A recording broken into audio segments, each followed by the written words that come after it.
आशुतोष शांत शेखर चंद्रमौलि चिदंबरा कोटि कोटि प्रणाम शंभु कोटि नगम दिगंबर।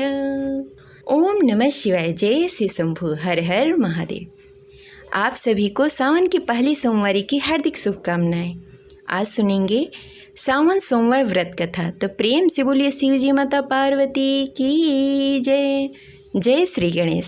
सावन का पवित्र महीना भगवान शिव को अति प्रिय है। भगवान शिव के भक्तों के लिए सावन का महीना बेहद ही खास होता है।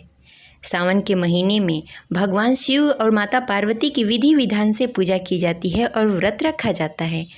माना जाता है कि सावन के महीने में सावन सोमवार का व्रत रखने से भक्तों की हर मनोकामनाएं पूर्ण होती है और मनचाहे वर की प्राप्ति होती है। तो आइए आज की इस वीडियो में हम सुनते हैं सावन सोमवार व्रत कथा। तो प्रेम से बोलिए शिव जी माता पार्वती की जय।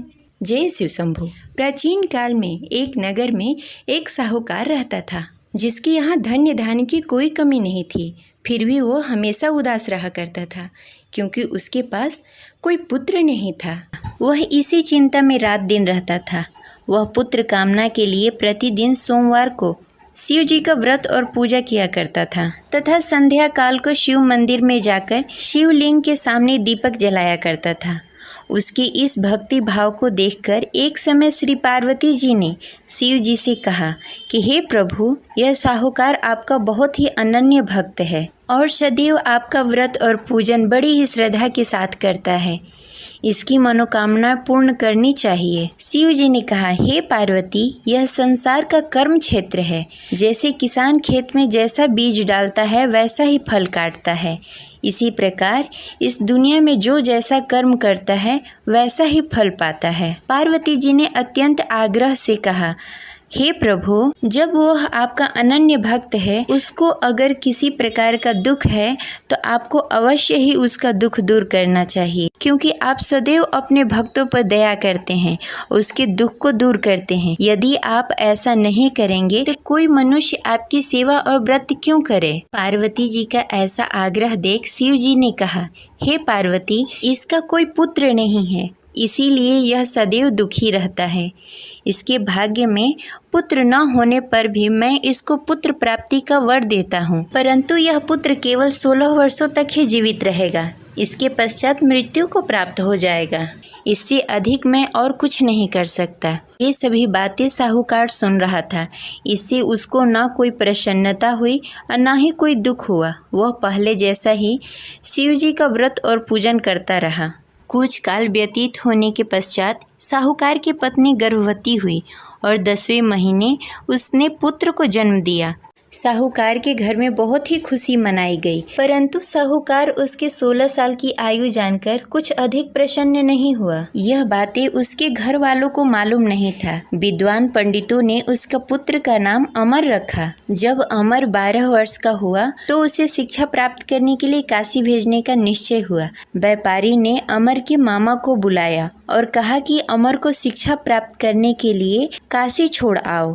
अमर अपने मामा के साथ शिक्षा प्राप्त करने के लिए चला गया। रास्ते में जहां अमर और उसके मामा विश्राम करने के लिए ठहरते, वहीं यज्ञ करते और ब्राह्मणों को भोजन कराते। लंबी यात्रा के बाद अमर और उसके मामा एक नगर में पहुंचे। उस नगर में राजा की कन्या के विवाह की खुशी में सभी नगर को सजाया गया था। निश्चित समय पे बारात आ गई, लेकिन वर का पिता अपने बेटे की एक आंख से काने होने के कारण बहुत चिंतित था। उसी इस बात का भय सता रहा था कि राजा को इस बात का पता न चले, कहीं वह विवाह से इनकार न कर दे, इससे उसकी बदनामी होगी। वर के पिता ने अमर को देखा। उसके मस्तिष्क में एक विचार आया। उसने सोचा, क्यों न इस लड़के को दुल्हा बनाकर राजकुमारी से विवाह करा दूं। विवाह के बाद उसको धन देकर विदा कर दूंगा और राजकुमारी को अपने नगर ले जाऊंगा। वर के पिता ने इसी संबंध में अमर और उसके मामा से बातें। अमर के मामा ने धन मिलने के लालच में वर के पिता की बातें मान ली। अमर को दूल्हे का वस्त्र पहनाकर राजकुमारी चंद्रिका से विवाह करा दिया। राजा ने बहुत सारा धन देकर राजकुमारी को विदा किया।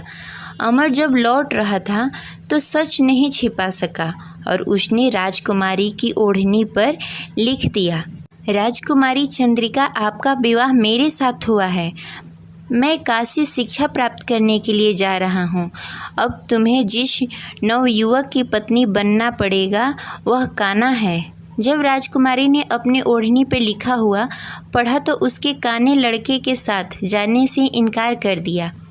राजा ने सब बातें जानकर राजकुमारी को महल में रख लिया और उधर अमर अपने मामा के साथ काशी पहुंच गया। अमर ने गुरुकुल में पढ़ना शुरू कर दिया। जब अमर की आयु 16 वर्ष पूरी हो गई, उसने एक यज्ञ किया। यज्ञ की समाप्ति पर ब्राह्मणों को भोजन कराया और सभी को अन्न और वस्त्र दान किए।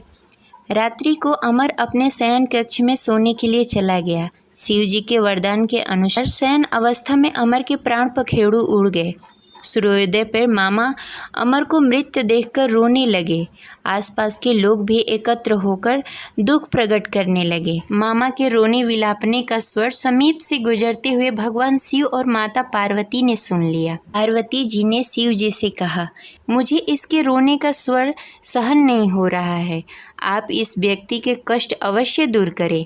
भगवान शिव जी ने पार्वती जी के साथ अदृश्य रूप में समीप जाकर अमर को देखा तो पार्वती जी से बोला, हे पार्वती, यह तो वही व्यापारी का पुत्र है। मैंने इसे 16 वर्ष तक की आयु का वरदान दिया था।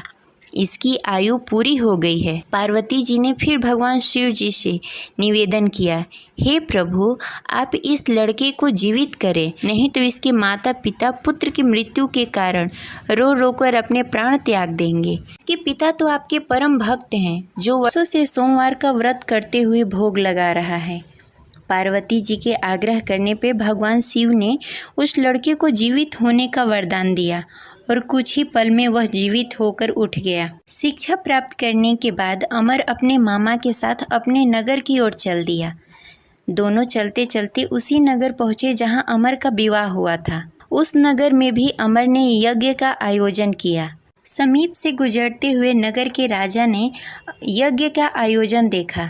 राजा ने अमर को तुरंत पहचान लिया। यज्ञ समाप्त होने पर राजा ने अमर और उसके मामा को महल में लेकर गए और कुछ दिनों तक उन्हें महल में ही रखा। उसके पश्चात बहुत सारा धन वस्त्र देकर राजकुमारी के साथ विदा किया। रास्ते में सुरक्षा के लिए राजा ने बहुत सारे सैनिकों को भी साथ में भेजा। मामा ने नगर में पहुंचते ही एक दूत को घर पर भेजकर अपने आगमन की सूचना भेज दी। अपने बेटे अमर के जीवित वापस लौटने की सूचना से व्यापारी बहुत प्रसन्न हुआ। व्यापारी ने अपने पत्नी के साथ स्वयं को एक कमरे में बंद कर रखा था।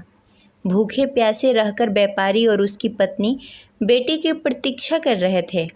उन्होंने प्रतिज्ञा कर रखी थी कि यदि उन्हें अपना बेटा मृत्यु के मुंह से वापस लौटकर नहीं आया तो वो अपने प्राण त्याग देंगे। व्यापारी अपनी पत्नी और मित्रों के साथ नगर के द्वार पर चला गया। उसने अपने बेटे का विवाह का समाचार सुनकर पुत्रवधू राजकुमारी चंद्रिका को देखकर उसकी खुशी का ठिकाना न रहा। उसी रात भगवान शिव ने व्यापारी को स्वप्न में आकर कहा, हे श्रेष्ठ, मैं तेरे सोमवार के व्रत करने और कथा सुनने से बहुत प्रसन्न हूँ। इसी वजह से मैंने तुम्हारे पुत्र की लंबी आयु कर दी है। व्यापारी बहुत प्रसन्न हुआ। सोमवार का व्रत करने से व्यापारी के घर में खुशियाँ लौट आई। शास्त्रों में लिखा है कि जो भी स्त्री या पुरुष सोमवार का विधि विधान से व्रत करते हैं और कथा सुनते हैं, उनकी सभी इच्छाएं पूरी होती है। आशा करते हैं यह कथा आपको अच्छी लगी होगी। तो इस वीडियो को लाइक करें और ज़्यादा से ज़्यादा लोगों को शेयर करें। अगर आप इस चैनल पर नए हैं तो इसे सब्सक्राइब कर लें और बेल आइकन को भी प्रेस कर लें। मिलते हैं अगली वीडियो में, तब तक के लिए हर हर महादेव।